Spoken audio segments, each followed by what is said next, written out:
Assalamualaikum warahmatullahi wabarakatuh.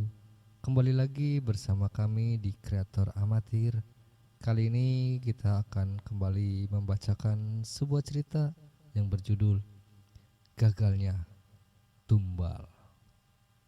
Sebelum kita lanjut ke ceritanya, seperti biasa saya mohon dukungannya kepada teman-teman semua untuk membantu mengembangkan channel ini dengan cara klik subscribe, like, komen, dan juga share ke media sosial teman-teman semua. Dan tidak berlama-lama lagi, kita langsung saja ke ceritanya.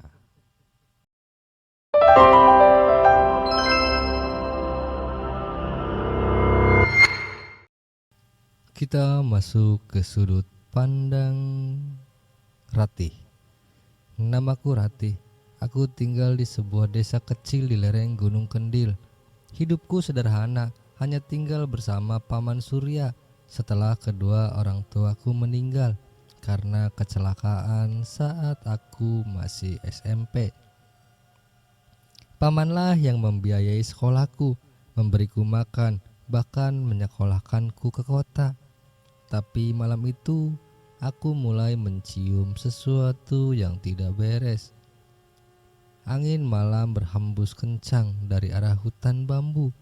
Bulan separuh tertutup awan membuat jalanan desa tampak seperti lorong hitam yang tak berujung. Aku duduk di teras, memandangi paman yang sedang merokok sambil menatap langit.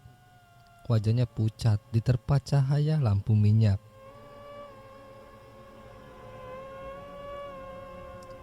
Sejak seminggu terakhir, sikap paman aneh, sering keluar malam tanpa bilang tujuan dan pulang dengan baju penuh tanah yang basah.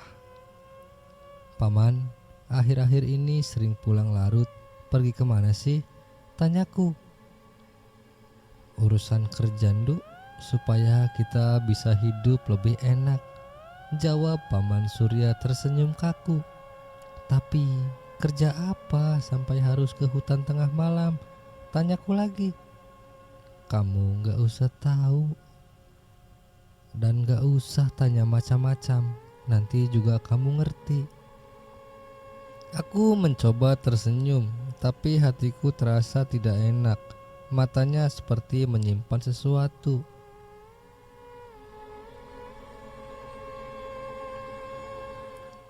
Malam itu aku terbangun karena mendengar suara gamelan samar-samar dari arah hutan. Suara itu tidak wajar, seperti pesta, tapi diiringi ratapan perempuan di sela-selanya. Aku mengintip dari jendela dan melihat paman keluar rumah sambil membawa bakul anyaman bambu yang tertutup kain hitam. Ia berjalan ke arah hutan tanpa menoleh. Rasa penasaran mengalahkan rasa takut. Aku diam-diam mengikutinya. Langkah paman cepat, seolah tahu aku mengikutinya. Di tengah perjalanan, ia berhenti di depan pohon beringin tua.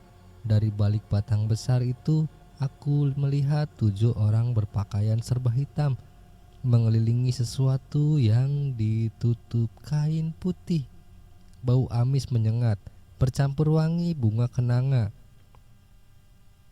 Sudah siap, Surya?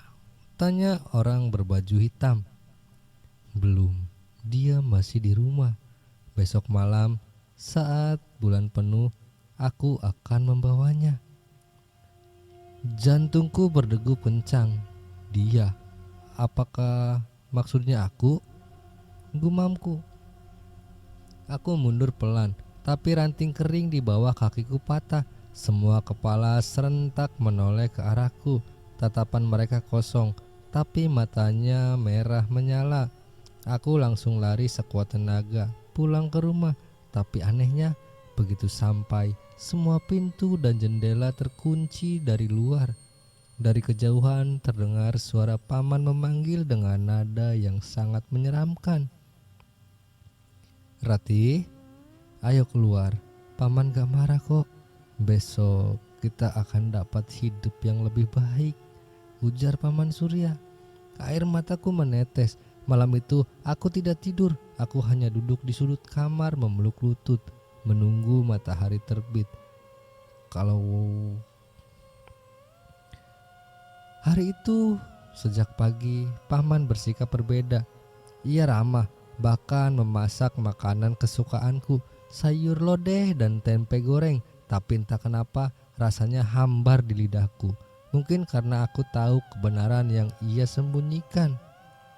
Di sore hari, Paman memintaku memakai kebaya putih peninggalan almarhum ibu. Katanya akan ada acara selamatan di rumah salah satu kerabat. Paman, kenapa harus kebaya putih? Tanyaku. Supaya cantik. Malam ini kamu akan jadi pusat perhatian, jawab Paman Surya tersenyum lebar, tapi matanya dingin. Dari tatapan itu, aku merasa seperti domba yang dipakaikan pita sebelum disembelih. Malam mulai turun. Bulan purnama menggantung besar di langit.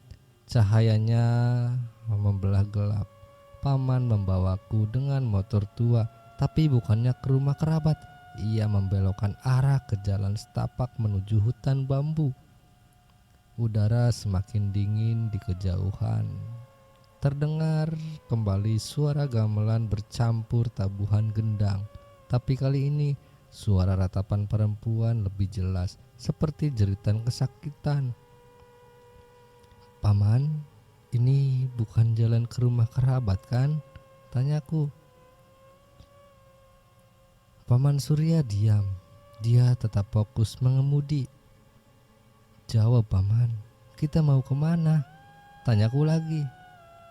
Maafkan Paman, Duk, ini demi masa depan.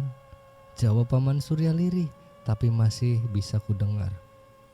Kami sampai di sebuah lapangan kecil di tengah hutan, diterangi puluhan obor. 7 orang berjubah hitam sudah menunggu. Di tengah lingkaran mereka ada altar batu berlumur darah kering, dengan mangkuk besar berisi bunga kenanga dan kepala kambing.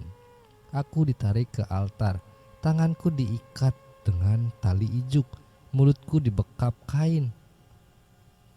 Bayangan dari obor membuat wajah orang-orang berjubah hitam tampak seperti topeng setan. Mereka mulai melantunkan mantra dengan bahasa yang tidak ku mengerti. Suara gamelan berubah cepat seperti berpacu dengan detak jantungku. Surya, taruh tumbal di sini. Malam ini kekuatan akan turun dan semua yang kau minta akan terkabul, ujar pemimpin ritual. Rati, maafkan Paman, hanya ini caranya, ujar Paman Surya dengan suara yang sangat gemetar. Aku hanya bisa menggeleng, air mata bercucuran. Tiba-tiba udara menjadi lebih dingin. Obor bergetar seolah tertiup angin besar. Dari belakang altar muncul sosok tinggi berkulit hitam legam. Matanya merah menyala, mulutnya sobek lebar sampai ke telinga. Bau busuk menyengat hidungku. Tumbal, manis sekali, suara sosok itu. Suara itu dalam, bergema di kepalaku, membuat telingaku berdengung. Pemimpin ritual menghunus keris, mengarahkannya ke leherku.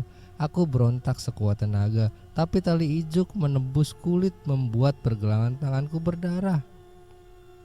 Tepat saat keris hampir menyentuh kulitku, salah satu obor jatuh membakar kain altar, tapi api menjalar cepat. Orang-orang panik, tapi pemimpin ritual terus membaca mantra seolah tak peduli.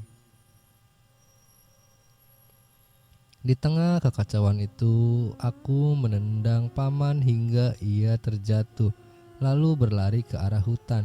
Aku tak tahu kemana, yang penting aku menjauh. Tapi dari belakang, aku mendengar suara langkah besar mengikuti, disertai tawa yang sangat menyeramkan.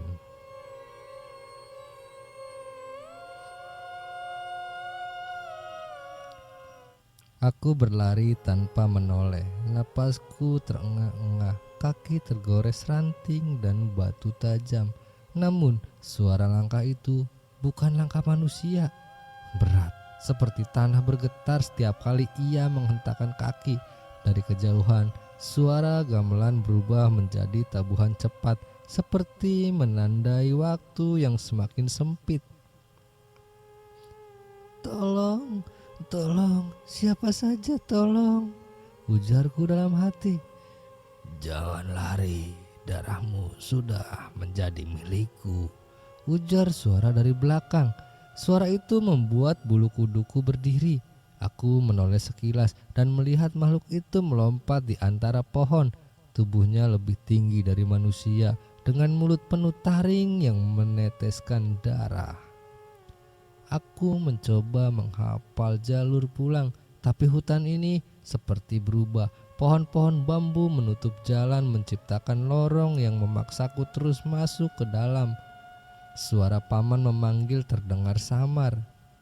"Rati, berhenti, jangan bikin paman kejar kamu," ujar paman Surya. "Kenapa paman? Kenapa aku yang harus jadi tumbal?" ujarku. "Kalau bukan kamu, aku yang mati. Aku gak punya pilihan," jawab paman Surya. Kata-katanya menusuk, tapi aku tak berhenti berlari. Aku terhenti di sebuah lapangan kecil yang dipenuhi nisan reot dan kain kapan terurai. Di tengahnya ada sebuah lubang besar seperti liang lahat baru digali. Dari dalam lubang terdengar suara bisikan banyak orang tumpang tindih mengundangku untuk mendekat. Kabut putih merayap di tanah menutupi kakiku. Di balik kabut aku melihat bayangan perempuan berambut panjang. Wajahnya pucat dan matanya hitam tanpa bola mata. Ia mengulurkan tangan. "Kalau kau mau selamat, masuklah ke sini," ujar perempuan itu. Siapa kamu?" tanyaku. "Yang seharusnya jadi tumbal sebelum kamu," jawab perempuan itu. Tubuhku membeku sebelum aku bisa bergerak. Suara tawa makhluk pesugihan itu semakin dekat. Dari balik kabut, makhluk itu muncul. Matanya menatapku penuh nafsu. Tangannya yang panjang berujung cakar mencoba meraih leherku. Aku berlari ke arah berlawanan, tapi langkahku terhenti. Di depanku sudah berdiri paman membawa keris yang sama seperti di altar. "Maaf, Nduk, ini satu-satunya jalan. Kalau kamu kabur, mereka akan membunuh kita berdua," ujar paman Surya. "Kalau begitu, biar aku yang mati, tapi tidak dengan cara ini," ujarku. Aku berbalik mencoba lari lagi, tapi tali ijuk entah dari mana melilit kakiku, membuatku jatuh keras ke tanah. Sebelum aku sempat berteriak, dunia di sekelilingku berubah menjadi gelap. Suara terakhir yang kudengar adalah bisikan makhluk itu. "Akhirnya tumbal yang manis." Kita masuk ke sudut pandang Holil. "Namaku Holil, aku seorang pencari rebung bambu yang sering masuk hutan malam-malam. Orang bilang itu berbahaya, tapi aku terbiasa. Malam itu bulan purnama menerangi jalanku, tapi entah kenapa langkahku terasa berat, seperti ada yang menarikku untuk tidak masuk. Namun rasa penasaran mengalahkan rasa takut. Dari balik rumpun bambu, aku melihat cahaya obor. Bukan cuma satu, tapi banyak, melingkar di tengah lapangan kecil. Suara gamelan terdengar samar diselingi ratapan, dan itu membuat jantungku berdebar. Aku merunduk di balik pohon, mencoba mengintip. Saat itulah aku melihat Rati, gadis yatim yang tinggal dengan paman Surya, diikat di altar batu. "Ya Allah, ini apa?" gumamku. 7 orang berjubah hitam mengelilinginya. Di depannya paman Surya memegang keris yang berkilat terkena cahaya obor. Aku hampir berteriak, tapi tenggorokanku tercekat ketika bayangan besar menjulang di belakang mereka. Tinggi, kurus, kulit hitam legam, matanya merah seperti bara. bau busuk menyapu udara. Semua bulu kuduku berdiri. Mulailah Surya, waktunya hanya sebentar, ujar pemimpin ritual. Tolong maafkan aku Ratih, ujar Paman Surya dengan suara yang gemetar. Ratih mencoba berontak, tapi ikatan itu terlalu kuat.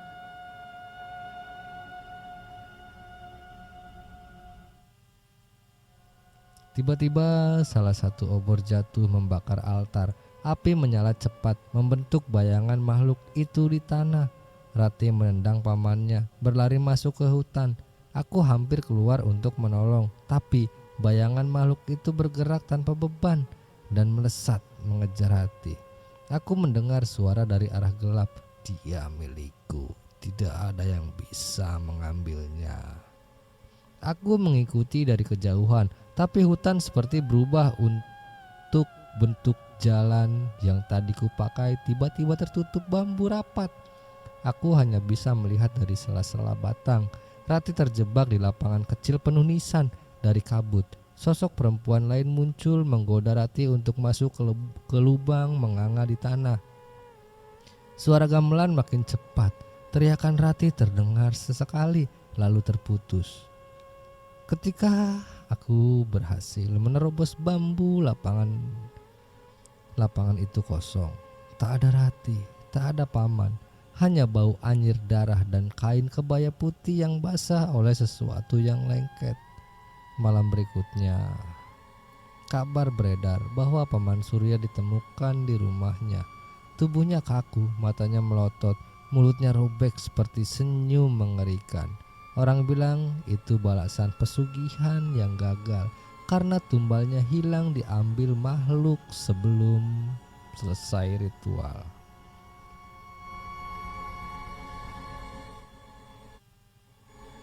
Sejak malam itu aku melihat Ratih hilang di hutan itu. Hidupku tidak tenang. Setiap kali aku mencoba tidur, mataku memejam hanya untuk melihat wajahnya pucat, penuh air mata, memanggil namaku. Awalnya aku mengira itu hanya rasa bersalah, tapi kemudian kejadian-kejadian aneh mulai terjadi. Di sisi lain, 3 malam setelah kematiannya, aku pulang larut dari surau. Saat membuka pintu rumah, kulihat di pojok ruangan ada kebaya putih yang basah oleh darah. Aku mundur ketakutan, tapi kain itu bergerak sendiri, seolah ada tubuh tak terlihat yang memakainya. Kenapa kamu biarkan aku dibawa mereka? Tanya sosok Ratih dengan suara lirih di telingaku. Ratih, aku nggak bisa, jawabku tergagap. Udara di dalam rumah menjadi dingin, napasku keluar seperti asap, lalu kebaya itu jatuh ke lantai dan menghilang. Di sisi lain, malam berikutnya aku bermimpi berbeda di lapangan. Aku bermimpi berada di lapangan nisan tempat terakhir kulihat Ratih. Kabut tebal menutup pandangan, tapi aku mendengar langkah di belakangku. Saat menoleh, Ratih berdiri di sana. Kepalanya miring, matanya hitam pekat, mulutnya berbisik cepat, seolah mengucapkan mantra. Bukan cuma aku, akan ada yang lain, ujar Ratih. Apa maksudmu? Tanyaku. Dia belum kenyang, dia masih lapar, jawab Ratih tersenyum tipis. Tiba-tiba tanah di bawah kakiku amblas menarikku ke dalam kegelapan. Aku terbangun dengan teriakan, keringat dingin membasahi tubuhku.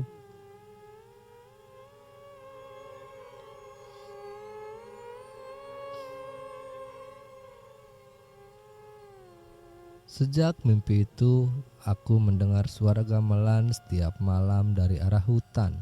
Kadang-kadang di kaca jendela, bayangan Ratih berdiri mengetuk pelan. Matanya menatapku tajam, seakan ingin menyeretku ikut bersamanya. Orang-orang desa mengira aku gila karena sering berlari keluar rumah tengah malam sambil berteriak. Tapi aku tahu Ratih belum pergi. Ia terjebak di dunia makhluk pesugihan itu dan sekarang ia memanggilku, mungkin untuk menggantikannya. "Sekarang giliranmu, Holil," ujar Ratih di luar rumah dengan suara yang bergetar. Suara itu diikuti ketukan keras di pintu dan semua lampu padam. Di sisi lain, sudah 2 minggu aku diganggu Ratih. Tubuhku kurus, mataku cekung, dan semua orang desa mulai menjauhiku. Mereka bilang aku kerasukan atau terkena kutukan karena ikut campur urusan pesugihan. Tapi aku tahu Ratih belum bisa pergi. Setiap malam ia datang, kadang menangis, kadang marah, dan selalu meninggalkan pesan yang sama. "Bebaskan aku sebelum dia membawaku jauh." Aku mendatangi Mbah Rendra, seorang sesepuh desa yang dikenal bisa mengusir gangguan makhluk halus. Rumahnya di pinggir hutan, penuh bau dupa dan bunyi lonceng kecil yang tergantung di pintu. "Mbah, aku diganggu arwah teman. Dia korban pesugihan," ujarku. "Bukan hanya arwah yang datang, makhluk itu ikut mengintai kamu. Kalau dia berhasil, kamu akan jadi gantinya," ujar Mbah Rendra menatap tajam. "Tolong Mbah, bagaimana caranya menolong dia?" tanyaku. "Kamu harus memutus ikatan darahnya di tempat ritual terakhir. Tapi itu berbahaya karena makhluk itu akan mempertahankan haknya," ujar Mbah Rendra. Di sisi lain, malam itu juga aku dan Mbah Rendra membawa peralatan. Kendi berisi air bunga, kain kapan putih, dan keris pusaka. Kami berjalan menuju hutan bambu. Udara semakin dingin dan suara gamelan samar-samar terdengar, padahal tidak ada manusia lain di sana. Kabut tebal turun cepat menutupi jalan di sela kabut. Aku melihat Ratih berdiri di antara pohon, memandangku dengan wajah sedih. Tangannya terikat tali ijuk dan di belakangnya bayangan hitam raksasa bergerak.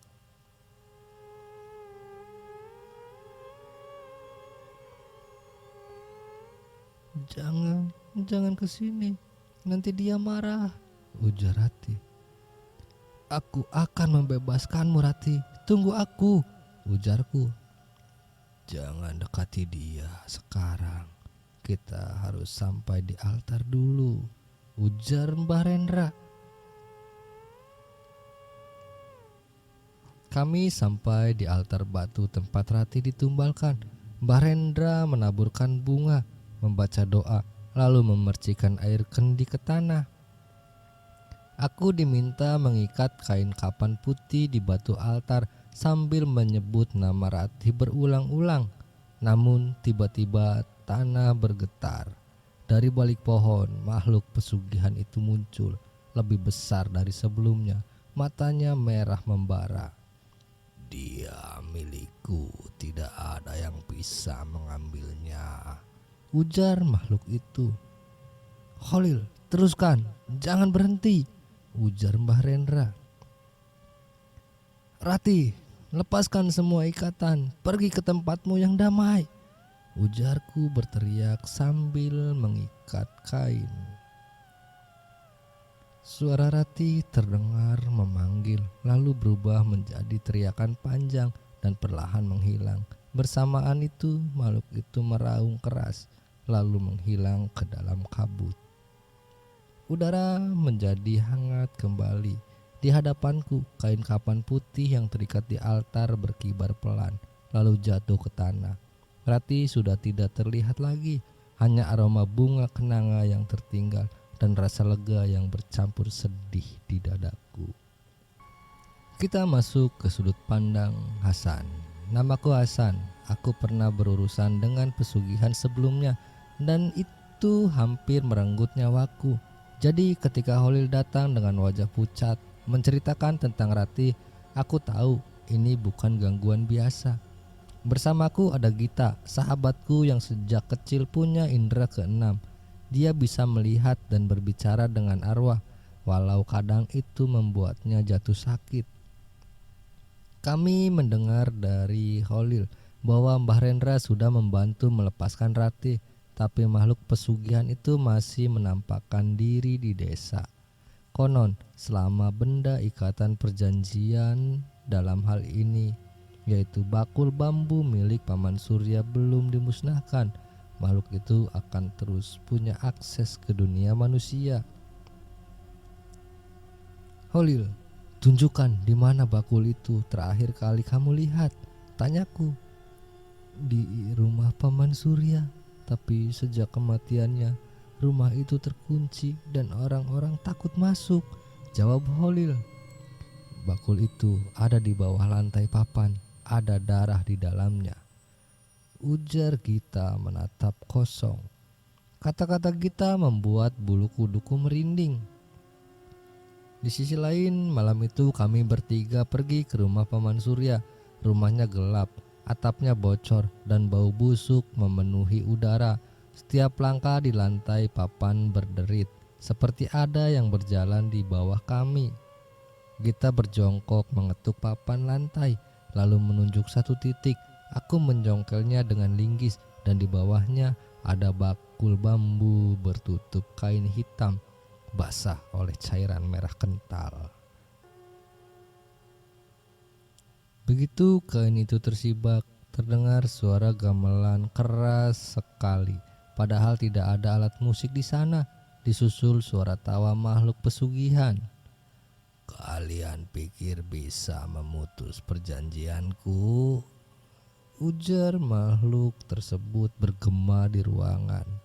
Hari ini semua selesai, ujarku. Ratih, pergilah, jangan kembali lagi, ujar Gita membaca doa cepat, suaranya bergetar. Dari sudut ruangan, kabut hitam pekat mengumpal menjadi sosok tinggi kulit arang. Matanya merah membara, ia melangkah mendekat. Lantai bergetar setiap ia menginjakan kaki. Aku menuangkan minyak tanah ke bakul itu, lalu menyalakan api. Api langsung membesar dan makhluk itu meraung kesakitan. Tubuhnya retak seperti arang terbakar. Kalian akan mati bersamanya, ujar makhluk itu. Tidak, kau kembali ke tempatmu, ujarku. Gita menancapkan paku besi ke lantai tepat di hadapan makhluk itu sambil melafalkan ayat suci.